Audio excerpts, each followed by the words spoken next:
Your throat is tight. You're mid-sentence, explaining why you made that decision, why you said no, why you need space. The words keep coming, faster now, because their face, it hasn't moved. They're just watching you scramble. And somewhere in your chest, you feel it, the collapse. You started this conversation as an equal. Now you're on trial. Here's what they didn't tell you. The moment you explain, you've already lost. Not because your reasons aren't valid, but because in the kingdom of human interaction, justification is the posture of the accused. And the accused, no matter how articulate, is always beneath the judge. You think you're building understanding. You're not. You're handing them the blueprint to your defenses. You're teaching them where you're soft, where you doubt yourself, where one more question will make you fold. This isn't about communication. This is about power topology. And right now, you're bleeding it. Today, you learn the architecture of refusal, not theory, not feel-good boundary mantras. 7 tactical rules pulled from the war rooms of statecraft and dark psychology. You'll learn why silence is a fortress, why vagueness is camouflage, why the people demanding your reasons are the ones you should never give them to. This is Stop Explaining, why justification is submission. Let's go to war. Principle 1, the severity paradox. Society trains you to believe that good people explain themselves.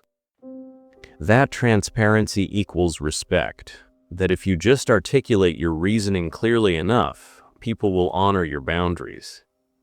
This is nursery room ethics. Beautiful, useless.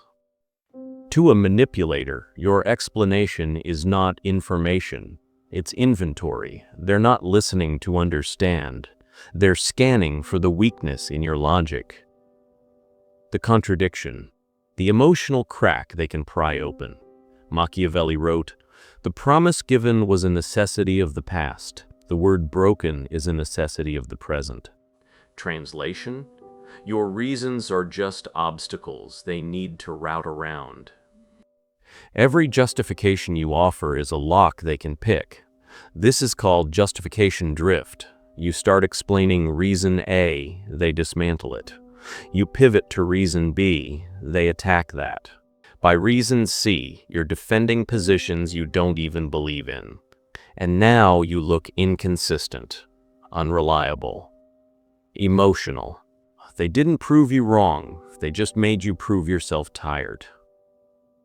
Your manager asks why you can't take the weekend project. You, I have family plans.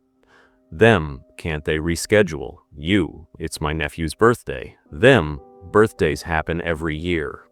This client won't. You, I've worked the last 3 weekends. Them, and you've been compensated. Is this about money? See it? You're no longer discussing the weekend. You're defending your character. Response, I'm not available.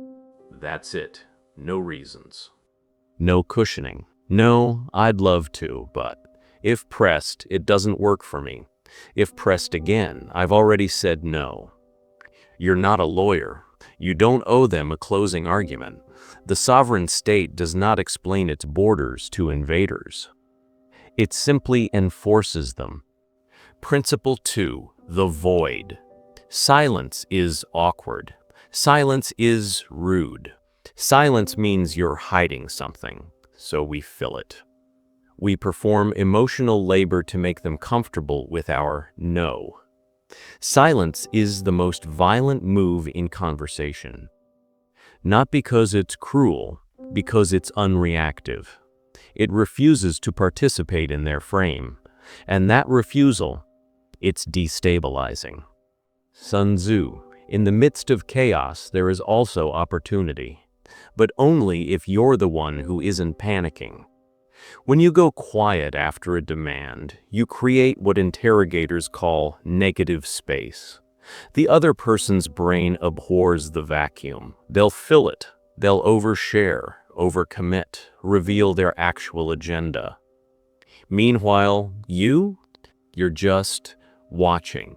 A friend asks to borrow money again. You pause. 3 seconds.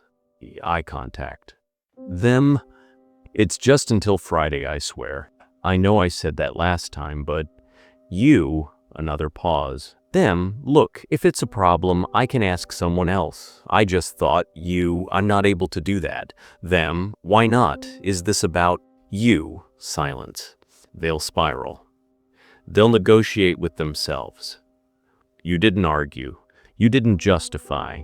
You just refused to be the stage for their performance. When someone demands an explanation, pause. Count to 3. Let them hear their own demand echo. Respond, if you respond at all, in half the words they used. Silence is not passive. It's a hold, a refusal to engage on their terms. And that refusal, that's where your power lives. F. You're realizing how much energy you waste explaining yourself. Subscribe.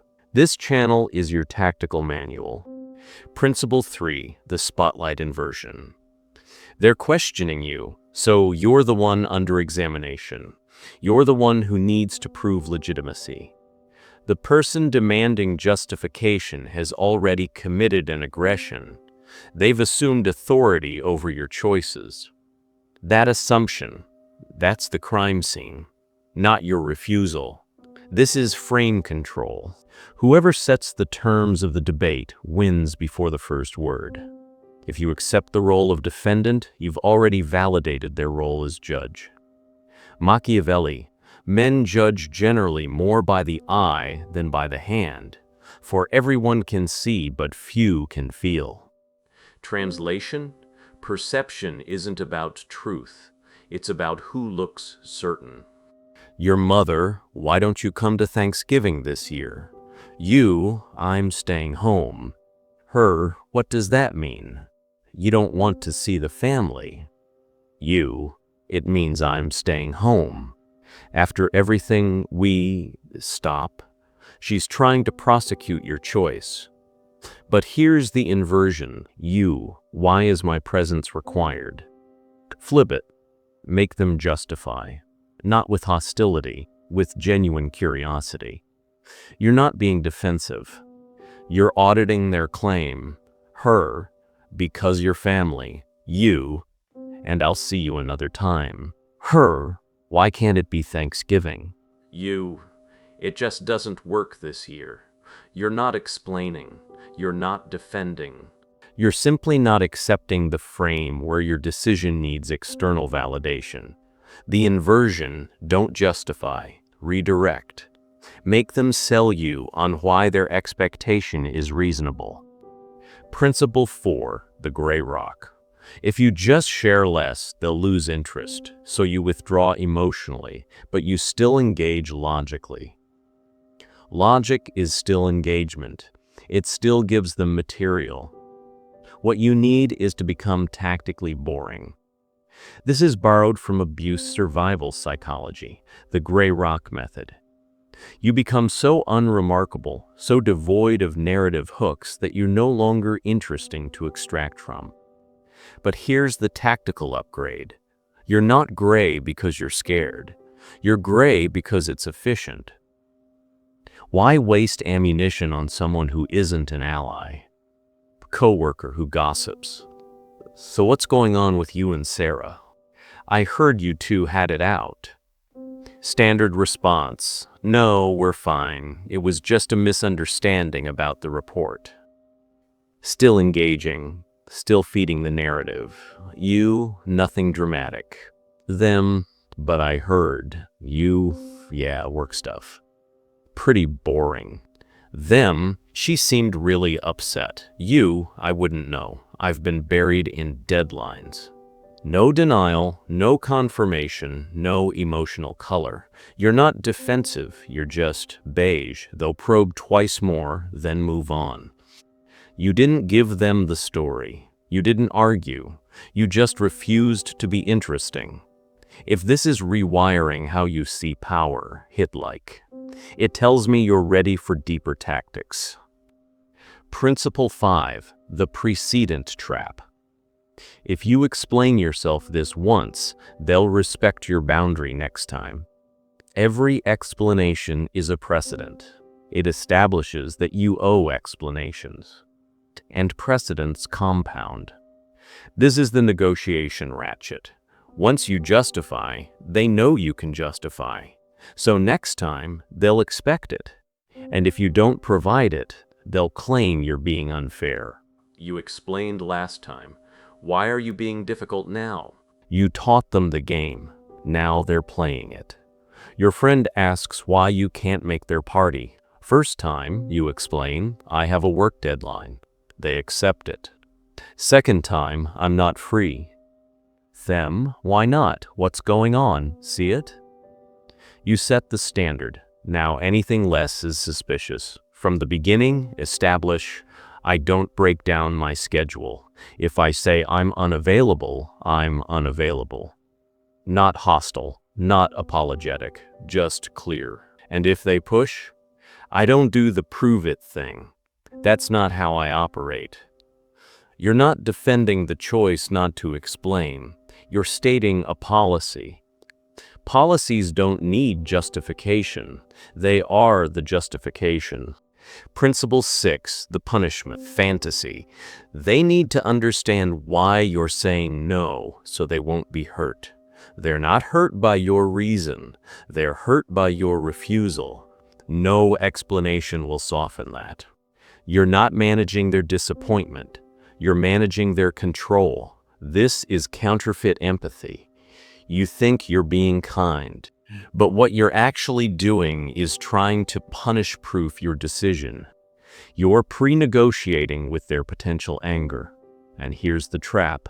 No explanation survives their disappointment. If they wanted to punish you, they'll find a reason regardless. You're ending a friendship. Them, but why? What did I do? You? It's not one thing. I just need to step back.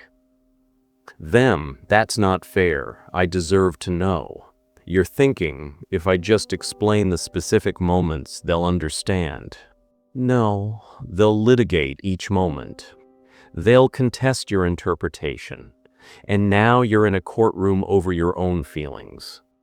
You, I'm making a change. That's all. Them, you owe me more than that. You, I don't. And I'm not giving it. You're not being cruel. You're refusing to audition your internal experience for their approval. The truth, their closure is not your responsibility. Your peace is. Principle 7, the dangerous saint. Using these tactics makes you manipulative, cold, maybe even toxic. A fortress is not violent. An immune system is not cruel. You are not morally obligated to be penetrable. Machiavelli wrote, "It is better to be feared than loved if you cannot be both." But here's the modern translation. It is better to be respected than liked if you cannot have both. The people who demand your justifications, they don't respect you. They're testing whether you respect yourself. You stop explaining. People call you closed off, distant, changed. Let them. You're not here to be comfortable. You're here to be sovereign. When guilt creeps in, remember, every time I explained, I taught people my boundaries were negotiable. I'm not cold, I'm just done auditioning. You are not toxic for declining to be a resource.